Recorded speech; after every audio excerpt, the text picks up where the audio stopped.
नमस्कार, मैं श्वेता। बिहार न्यूज में आपका स्वागत है। आज है 18 मई, दिन सोमवार। खबरों की ओर बढ़ने से पहले एक नजर डालते हैं आज की सुर्खियों पर। बिहार सरकार का बड़ा कदम, ईख मित्र मोबाइल ऐप से गन्ना किसानों को मिलेगी वैज्ञानिक खेती की सलाह, कीट रोग प्रबंधन और मिट्टी परीक्षण की मिलेगी पूरी जानकारी। बिहार में परिवहन व्यवस्था को नई दिशा, दिव्यांगों और बुजुर्गों के लिए विशेष बस सेवा होगी शुरू। पहले चरण में पटना में होगा संचालन। बिहार के 85 पुलों के ऑडिट में बड़ा खुलासा, आईआईटी पटना की प्रारंभिक रिपोर्ट में 9 पुलों को गंभीर रूप से पाए गए कमजोर, सरकार ने मरम्मत के दिए निर्देश। बिहार में युवाओं के लिए रोजगार का बड़ा अवसर, केयर लेवर्स को 14 क्षेत्रों में मिलेगा मुफ्त ट्रेनिंग, हर महीने 6 से 8 हजार रुपए की मिलेगी स्टाइपेंड। बिहार में बढ़ती गर्मी को देखते हुए पटना प्रशासन का फैसला, कक्षा 8 तक के स्कूलों का बदल गया समय, 11 बजे के बाद पढ़ाई पर लगी रोक। बिहार में महिलाओं के लिए बड़ा मौका, पिंक बस ड्राइवर भर्ती के लिए 5 जून तक करे आवेदन, ट्रेनिंग के बाद संविदा पर मिलेगी नौकरी। विराट कोहली का ऐतिहासिक सुपर चौका, आईपीएल में बनाया नया रिकॉर्ड, किसी एक टीम के खिलाफ 1200 प्लस रन बनाने वाले बने पहले बल्लेबाज। चलिए एक नजर डालते हैं आज की 25 बड़ी खबरों की ओर। सीआरपीएफ के 9175 पदों पर 19 मई तक करे आवेदन। केंद्रीय रिजर्व पुलिस बल यानी कि सीआरपीएफ ने कांस्टेबल के 9175 पदों पर बम्पर भर्ती का नोटिफिकेशन जारी किया। इस भर्ती के लिए 10वीं पास उम्मीदवार आवेदन कर सकते हैं। ऑनलाइन आवेदन की अंतिम तिथि 19 मई निर्धारित की गई है और आवेदन rect.crpf.gov.in पर किए जा सकते हैं। कुल 9195 पदों में से 9116 पुरुषों और 79 महिलाओं के लिए आरक्षित है। पदों में ड्राइवर, कुक, मोची, बढ़ई, दर्जी और सफाई कर्मचारी शामिल है। ड्राइवर पद के लिए HMV लाइसेंस अनिवार्य है। आयु सीमा 18 से 23 वर्ष से और 21 से 27 वर्ष ड्राइवर के लिए होगी। आरक्षित वर्गों को छूट मिलेगी। ईख मित्र ऐप से किसानों को मिलेगी वैज्ञानिक खेती की सलाह। बिहार सरकार ने गन्ना किसानों की सुविधा के लिए ईख मित्र नाम से एक मोबाइल ऐप लॉन्च किया है। इस ऐप के जरिए किसान गन्ना खेती से जुड़ी सभी जानकारी अपने मोबाइल पर प्राप्त कर सकेंगे। गन्ना उद्योग विभाग ने इसे किसानों की समस्याओं के त्वरित समाधान के लिए तैयार किया। ऐप में नई टेक्निक, वैज्ञानिक सलाह, कीट और रोग प्रबंधन, मिट्टी परीक्षण और पोषण संबंधित सुझाव जैसी सुविधाएं उपलब्ध होगी। राज्य सरकार 7 निश्चय 3 के तहत बंद चीनी मिलों के पुनरुद्धार और 25 नई मिलों की स्थापना की योजना पर काम कर रही। इससे गन्ना उत्पादन और किसानों की आय बढ़ने का लक्ष्य है। बिहार ने 5G कवरेज में बड़े राज्यों को पीछे छोड़ा। बिहार में 5G नेटवर्क विस्तार ने एक बड़ी उपलब्धि हासिल की है, जहां राज्य की 94.52% आबादी 5G कवरेज में आ चुकी है, जो राष्ट्रीय औसत के 86.18% से अधिक है। कर्नाटक और उत्तर प्रदेश जैसे राज्यों से भी बिहार आगे निकल गया। भारत नेट योजना के तहत 8860 ग्राम पंचायतों को ऑप्टिकल फाइबर से जोड़ा गया है, जिससे ग्रामीण क्षेत्रों में डिजिटल पहुंच बढ़ी है। हालांकि कुछ इलाके, खास करके राष्ट्रीय राजमार्गों और सीमावर्ती क्षेत्रों में नेटवर्क की समस्या बनी रहती है। टावर दूरी अधिक होने से कॉल ड्रॉप और धीमी इंटरनेट स्पीड की दिक्कतें भी सामने आती है, लेकिन मिलाकर के बिहार डिजिटल विकास की दिशा में तेजी से आगे बढ़ रहा। बिहार में दिव्यांगों और बुजुर्गों के लिए विशेष बस सेवा होगी शुरू। बिहार सरकार का परिवहन विभाग दिव्यांगजनों और बुजुर्गों के लिए विशेष CNG लो फ्लोर बस सेवा शुरू करने जा रहा। बिहार राज्य पथ परिवहन निगम 6.70 करोड़ रुपए की लागत से 14 आधुनिक बसें खरीद रहा। शुरुआत में इनका संचालन पटना में होगा और बाद में अन्य जिले में विस्तार किया जाएगा। बसों में रैंप, व्हीलचेयर स्पेस, कम ऊंचाई वाली सीटें, मजबूत हैंडरेल और ऑडियो अलर्ट सिस्टम जैसी सुविधाएं होगी। इससे दिव्यांग और बुजुर्ग यात्रियों को सुरक्षित और आसान यात्रा मिलेगी। यह पहल सामाजिक समावेशन और सुलभ परिवहन को बढ़ावा देने की दिशा में महत्वपूर्ण कदम मानी जा रही है। बिहार में शिक्षा व्यवस्था सुधार को लेकर के लागू होगा बेस्ट सिस्टम। बिहार शिक्षा विभाग ने सरकारी स्कूलों की व्यवस्था सुधारने के लिए बिहार इजी स्कूल ट्रैकिंग यानी कि बेस्ट सिस्टम 21 मई से लागू करने का निर्णय लिया है। इस एडवांस ऐप से राज्य के 76,000 से अधिक स्कूलों की रियल टाइम मॉनिटरिंग होगी। इससे पहले ही शिक्षा कोष में हाजिरी में गड़बड़ी की समस्या थी, जिसे अब खत्म किया जाएगा। ऐप के जरिए स्कूल का समय, उपस्थिति और अन्य गतिविधियां ट्रैक होगी। छात्रों की उपस्थिति 60% से कम होने पर हेडमास्टर से जवाब तलब होगा, जबकि 75% उपस्थिति का लक्ष्य रखा गया है। निरीक्षण और सख्त निगरानी से शिक्षकों की जवाबदेही बढ़ेगी और स्कूल व्यवस्था में सुधार होगा। बिहार के 9 पुलों पर खतरा, आईआईटी रिपोर्ट में बड़ा खुलासा। बिहार में पुलों की सुरक्षा को लेकर के चल रहे स्ट्रक्चरल ऑडिट में आईआईटी पटना ने पथ निर्माण विभाग को प्रारंभिक रिपोर्ट सौंप दी है। अगवानी घाट पुल हादसे के बाद शुरू किए गए इस ऑडिट के तहत 85 पुलों की जांच की जा रही, जिनमें से 47 की रिपोर्ट मिल चुकी है। रिपोर्ट में 9 पुलों को तुरंत मरम्मत योग्य पाया गया है। इनमें मुजफ्फरपुर, गयाजी, लखीसराय और हाजीपुर के पुल शामिल है, जिनकी स्थिति चिंताजनक है। सरकार ने इनकी तत्काल मरम्मत और मजबूतीकरण की तैयारी शुरू कर दी है। विभाग ने आईआईटी की रिपोर्ट के अनुसार सख्त कार्रवाई के निर्देश दिए। 21 मई को बेगूसराय में लगेगा रोजगार मेला। बेगूसराय जिला नियोजनालय की ओर से 21 मई को एक दिवसीय रोजगार कैंप का आयोजन किया जा रहा, जिसमें ई कॉमर्स कंपनी जेप्टो युवाओं की भर्ती करेगी। कुल 100 पदों पर डीएच एसोसिएट के लिए चयन किया जाएगा। चयनित अभ्यर्थियों को दिल्ली, एनसीआर, पुणे, हैदराबाद और चेन्नई जैसे बड़े शहरों में काम करने का अवसर मिलेगा। काम warehouse handling, order processing और डिलीवरी सपोर्ट से जुड़ा होगा। सैलरी 23,500 से 26,500 रुपए तक होगी, जिसमें इंसेंटिव और ओवरटाइम शामिल है। कुछ स्थानों पर आवास और भोजन की सुविधा भी मिलेगी। अभ्यर्थियों को आवश्यक दस्तावेजों के साथ समय पर पहुंचना होगा। बिहार में केयर लीवर्स के लिए 14 क्षेत्रों में दी जाएगी फ्री ट्रेनिंग। बिहार समाज कल्याण विभाग ने बाल गृहों से जुड़े बच्चों और युवाओं को आत्मनिर्भर बनाने के लिए नई पहल शुरू की है।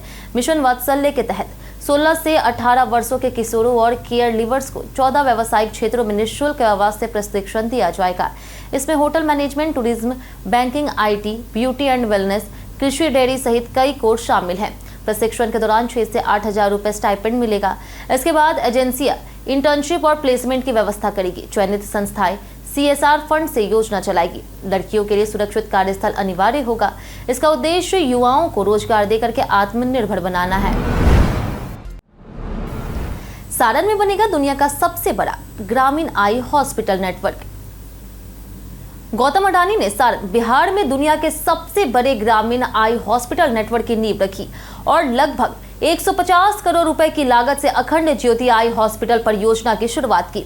यह प्रोजेक्ट अडानी आई केयर प्रोजेक्ट और अडानी फाउंडेशन की संयुक्त पहल है, जिसका उद्देश्य ग्रामीण और पिछड़े क्षेत्रों में सस्ता और बेहतर नेत्र उपचार उपलब्ध कराना है। इस दौरान उन्होंने कहा कि आने वाले 2 से 3 वर्षों में बिहार में 50 से 60 हजार करोड़ रुपए का निवेश किया जाएगा। उन्होंने पावर, रोड और अब शिक्षा और स्वास्थ्य क्षेत्र में विस्तार की भी बात कही। यह परियोजना ग्रामीण स्वास्थ्य के लिए बड़ी पहल मानी जा रही है। श्री कृष्ण विज्ञान केंद्र में संग्रहालय दिवस पर मिलेगी फ्री एंट्री।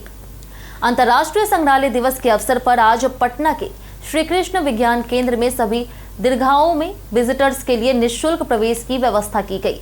इस मौके पर विशेष कार्यक्रमों का आयोजन किया जाएगा, जिसमें खुली प्रश्नोत्तरी प्रतियोगिता और लोकप्रिय व्याख्यान शामिल हैं। भारत के संग्रहालय विषय पर कक्षा 6 से लेकर के 10 के छात्रों के लिए प्रश्नोत्तरी सुबह 10 बजे से 10:45 तक होगी।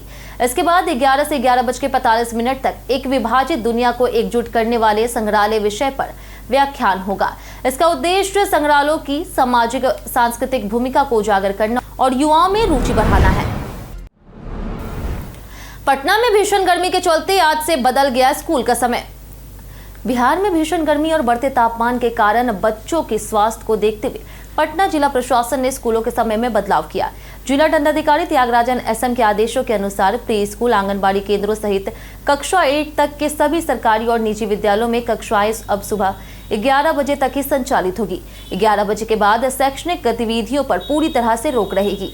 यह आदेश भारतीय नागरिक सुरक्षा संहिता 2023 की धारा 163 के तहत जारी की गई। प्रशासन ने इसे बच्चों के लिए अत्यधिक गर्मी से बचाव के लिए आवश्यक बताया। यह आदेश आज से लेकर के 21 मई तक प्रभावी रहेगा।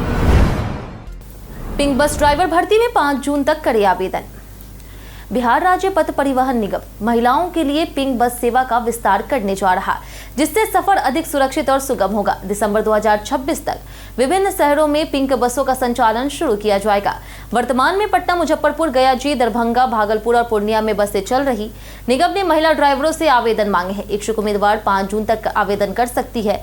चयनित महिलाओं की ट्रेनिंग 20 जून से 1 महीने तक होगी। 21 से 40 वर्ष आयु और LMV लाइसेंस अनिवार्य है। ट्रेनिंग के बाद संविदा पर नौकरी दी जाएगी और HMV लाइसेंस में सहयोग मिलेगा। बिहार के हर जिले में लगेंगे नए उद्योग। बिहार सरकार ने राज्य में रोजगार और औद्योगिक विकास को तेज करने के लिए बड़े स्तर पर योजना शुरू की है। विकास मंत्री भगवान सिंह कुशवाहा ने कहा कि अगले 5 वर्षों में 1 करोड़ लोगों को नौकरी और रोजगार देने का लक्ष्य रखा गया है। इसके लिए हर जिले में नए उद्योग स्थापित किए जाएंगे, जिससे स्थानीय युवाओं को रोजगार मिलेगा और पलायन रुकेगा। पंचायतों में पंचायत सरकार भवन और विवाह भवन का निर्माण भी किया जाएगा। महादलित टोलों में सामुदायिक भवन सह वर्क शेड बन रहे। सरकार का लक्ष्य बिहार को निवेश और विकास का प्रमुख केंद्र बनाना है। बिहारी बर्थडे स्पेशल में आज बात होगी विकास कुमार की। विकास कुमार एक भारतीय अभिनेता, निर्माता और संवाद प्रशिक्षक है, जिनका जन्म नालंदा, बिहार में हुआ। उन्होंने टीवी शो CID में वरिष्ठ निरीक्षक रजत और वेब सीरीज आर्या में ACP यूनुस खान के किरदार से खास पहचान बनाई। उन्होंने खोटे सिक्के, काला पानी और फिल्म परमाणु द स्टोरी ऑफ पोखरन सहित कई फिल्मों और सीरीज में अभिनय किया। साथ ही वे एक प्रसिद्ध डायलॉग कोच भी हैं, जिन्होंने उड़ान, इश्कियां और जिंदगी ना मिलेगी दोबारा जैसे फिल्मों में काम किया। वे निर्माता भी हैं और कई पुरस्कार विजेता प्रोजेक्ट्स से भी जुड़े रहे। मवेशियों के इलाज के लिए वेटनरी वैन को बनाया जा रहा हाईटेक। बिहार में मवेशियों के त्वरित इलाज के लिए शुरू की गई मोबाइल वेटनरी वैन को अब हाईटेक बनाया जा रहा। राज्य के सभी 534 वैन में CCTV कैमरे और GPS सिस्टम लगाया जाएगा, जिससे उनकी रियल टाइम निगरानी हो सकेगी। डेयरी, मत्स्य और पशु संसाधन विभाग ने इसके लिए SOP तैयार की है। वैन को हॉस्पिटल ऑन व्हील के रूप में विकसित किया जा रहा। अब ऑनलाइन पर्ची, डिजिटल रिकॉर्ड और सॉफ्टवेयर आधारित सिस्टम से इलाज में पारदर्शिता आएगी। डॉक्टरों की हाजिरी पे स्कैन से होगी और अनुपस्थिति पर रोक लगेगी।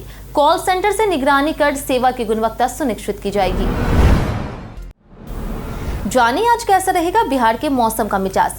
मौसम विभाग के अनुसार अगले 3 से 4 दिनों के दौरान राज्य के कई हिस्सों में न्यूनतम तापमान में कोई विशेष बदलाव नहीं होगा। बक्सर, पूर्वी चंपारण और शेखपुरा जिलों में हीट वेव चलने की संभावना जताई गई है। इस दौरान मौसम शुष्क और गर्म रहने की आशंका है। अधिकतम तापमान 38 से 40 डिग्री सेल्सियस और न्यूनतम तापमान 26 से 28 डिग्री सेल्सियस के बीच रह सकता है। लोगों को दोपहर के समय सावधानी बरतने और धूप से बचाव करने की सलाह दी गई है। लू से सतर्क रहने की भी सलाह दी गई। ईशान किशन बनेंगे धोनी के पड़ोसी, रांची में बन रहा नया घर। भारतीय क्रिकेटर और बिहार के लाल ईशान किशन अब रांची में महेंद्र सिंह धोनी के पड़ोसी बनने जा रहे। रांची के दलादली इलाके में धोनी के घर से करीब 300 मीटर दूर ईशान का 10 मंजिला लग्जरी भवन बन रहा, जिसे RRDA ने मंजूरी दी। इस प्रोजेक्ट में आवासीय और व्यावसायिक फ्लोर के साथ स्विमिंग पूल, जिम, ग्राउंड और अन्य आधुनिक सुविधाएं होगी। 75 डेसिमल जमीन पर यह निर्माण शगुन ईशान इंफ्रा के तहत हो रहा। इस क्षेत्र में जमीन की कीमतें तेजी से बढ़ रही। ईशान को T20 विश्व कप में योगदान के लिए बिहार सरकार ने 1 करोड़ रुपए का सम्मान भी दिया था। बिहार TRE-4 भर्ती को लेकर के शिक्षा मंत्री का बड़ा संकेत। बिहार में शिक्षक भर्ती TRE-4 को लेकर के शिक्षा मंत्री ने बड़ा संकेत देते हुए कहा कि प्रक्रिया तेजी से चल रही और जल्द ही अधिसूचना जारी की जाएगी। उन्होंने अभ्यर्थियों से तैयारी जारी रखने की अपील की, जिससे लाखों युवाओं में उम्मीद जगी है। मंत्री ने विपक्षी नेता तेजस्वी यादव पर भी तीखा हमला बोलते हुए उनके बयानों को बुद्धिहीन राजनीति बताया और काशी दर्शन को लेकर के दिए गए बयान का जवाब दिया। साथ ही उन्होंने कानून व्यवस्था और सरकार की नीतियों का बचाव किया। इस बयान के बाद भर्ती को लेकर के उत्साह बढ़ा और राजनीतिक बयानबाजी भी तेज हो गई। नीदरलैंड भाषण पर रोहिणी ने केंद्र सरकार को घेरा। रोहिणी आचार्य ने प्रधानमंत्री नरेंद्र मोदी के नीदरलैंड्स में दिए गए भाषण पर तीखा हमला किया। उन्होंने सोशल मीडिया पर आरोप लगाया कि पीएम विदेशों में गरीबी पर बात करते हैं, लेकिन देश की वास्तविक स्थिति को नजरअंदाज करते।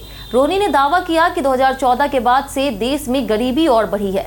81.35 करोड़ लोग 5 किलो राशन पर निर्भर हैं। उन्होंने विश्व बैंक और नीति आयोग के आंकड़ों का हवाला देते हुए कहा कि भारत में लगभग 27 करोड़ लोग गरीबी में हैं और देश भूख सूचकांक में भी चिंताजनक स्थिति में है। उधर पीएम मोदी ने वैश्विक मंच पर कहा कि महामारी, युद्ध और ऊर्जा संकट से दुनिया गरीबी के खतरे में है।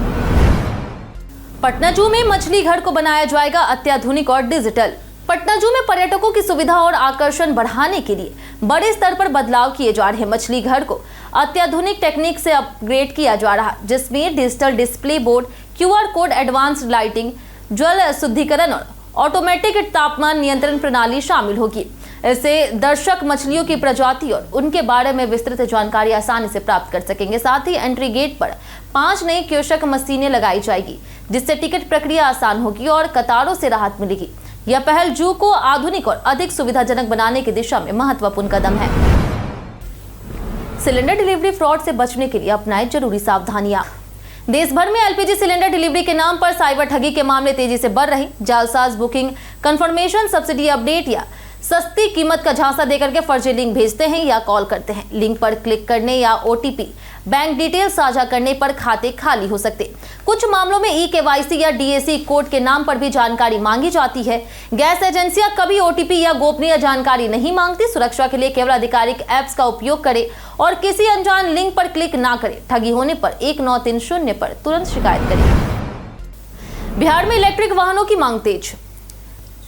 पेट्रोल डीजल की बढ़ती कीमत, सरकारी प्रोत्साहन और पर्यावरण जागरूकता के चलते इलेक्ट्रिक वाहनों की मांग तेज हो रही। राजधानी की ऑटोमोबाइल बाजार में ईवी की बिक्री में भारी उछाल देखा जा रहा।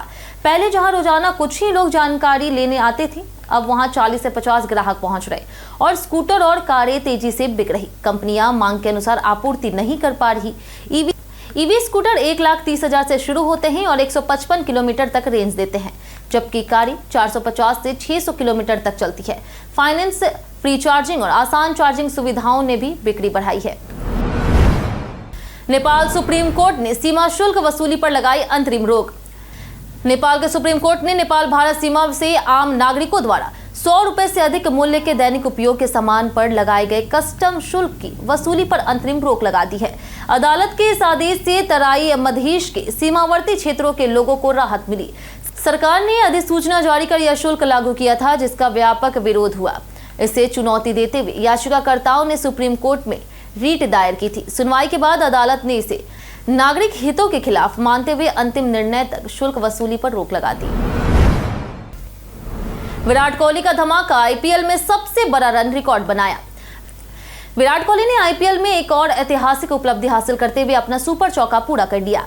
पंजाब किंग्स के खिलाफ 58 रनों की पारी के दौरान उन्होंने इस टीम के खिलाफ अपने कुल रन 1206 तक पहुंचा दिए और आईपीएल इतिहास में किसी एक टीम के खिलाफ 1200 प्लस रन बनाने वाले पहले बल्लेबाज बन गए।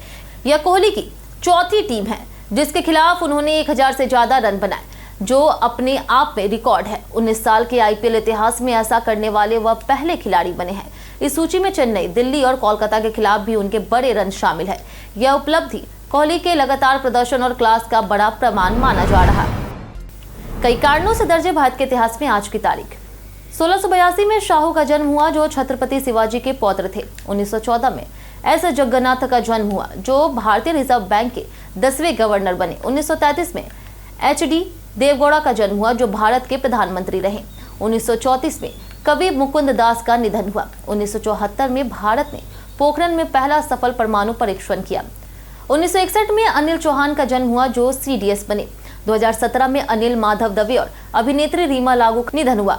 वहीं आज ही के दिन अंतर्राष्ट्रीय संग्रहालय दिवस भी मनाया जाता है। हम प्रतिदिन आपसे 5 ऐसे जरूरी सवाल उसके जवाब बताएंगे जो कि बीपीएससी, बिहार पुलिस दरोगा समेत एसएससी जैसे अन्य प्रतियोगी परीक्षाओं में काम आएंगे। सवाल इतिहास, बिहार स्पेशल, विज्ञान, करंट अफेयर्स और भूगोल से रहेंगे। पूछे गए 5 सवाल में आपने कितना सही जवाब दिया, ये हमें कमेंट करके जरूर बताएं। तो हमारा पहला सवाल है, किस साम्राज्य के शासनकाल को भारत का स्वर्ण युग माना जाता है? ऑप्शन ए है मौर्य, ऑप्शन बी है नंदा, ऑप्शन सी है गुप्त, ऑप्शन डी है चोल। इसका सही जवाब है ऑप्शन सी गुप्त। हमारा दूसरा सवाल है, बिहार में 6 राजवंश के संस्थापक कौन थे? ऑप्शन ए है भोजराज, ऑप्शन बी है राजा नारायण, ऑप्शन सी है हरराज, ऑप्शन डी है संग्राम देव। इसका सही जवाब है ऑप्शन ए भोजराज। हमारा तीसरा सवाल है, किस वर्ष बिहार और उड़ीसा बंगाल से अलग हुआ? ऑप्शन है 1936, ऑप्शन बी 1938, ऑप्शन सी है 1930 या फिर ऑप्शन डी 1912। इसका सही जवाब है ऑप्शन डी 1912। हमारा चौथा सवाल के बिहार के किस शहर या कस्बे में डीजल लोकोमोटिव फैक्ट्री परियोजना शुरू की गई? ऑप्शन ए है पटना, ऑप्शन बी है मढ़ौरा, ऑप्शन सी है मुंगेर, ऑप्शन डी वैशाली। इसका सही जवाब है ऑप्शन बी मढ़ौरा। हमारा आखिरी सवाल है कि बिहार में छात्र वृक्षारोपण योजना किस वर्ष शुरू की गई थी? Option A 2002, option B 2010, option C है 2005, ऑप्शन डी है 2006। इसका सही जवाब है ऑप्शन डी 2006। बीते दिन हमारे द्वारा पूछे गए सवाल का जवाब आप लोगों में से बहुत लोगों ने हमारे कमेंट बॉक्स सेक्शन में लिख कर दिया है। जिन्होंने हमारे द्वारा पूछे गए सवाल का जवाब दिया उनके नाम है राहुल कुमार, अमरनाथ कुमार, अर्जुन राम, दिनेश कुमार, राजेंद्र कुमार, सुमन कुमार, सिमरन कुमारी, काजल कुमारी, रिपू कुमार, मुन्ना आलम, रूपा कुमारी, बाबूलाल मरांडी, गीता देवी, स्वर्णेश कुमार, कुश कुमार, रणधीर कुमार, मुन्ना कुमार, लक्ष्मी मेहता, अब्दुल मनान, परवेज वारसी, दीपक कुमार, मनीष दास, राजीव कुमार, दयानंद सिंह, पंकज कुमार, रंजय तिवारी, संजीत कुमार, राजकिशोर महतो, विजय दुबे, जितेंद्र ठाकुर, आदित्य प्रधान, अनवर करीम खान, राजेश कुमार, राजेंद्र कुमार, पूनम कुमारी और कृष्ण प्रसाद। इसी के साथ बढ़ते आज के सवाल की। आज का सवाल है, क्या सोशल मीडिया पर आपकी प्राइवेसी सुरक्षित है? आप अपना जवाब हमें हमारे कमेंट सेक्शन में लिखकर जरूर बताएं। आज के लिए इतना ही। बिहार की तमाम खबरों के साथ बने रहने के लिए देखते रहे बिहारी न्यूज, और साथ ही अगर यूट्यूब चैनल पर देख रहे हैं चैनल को सब्सक्राइब कर दें, और अगर आप फेसबुक पेज पर देख रहे हैं तो लाइक और फॉलो जरूर करें।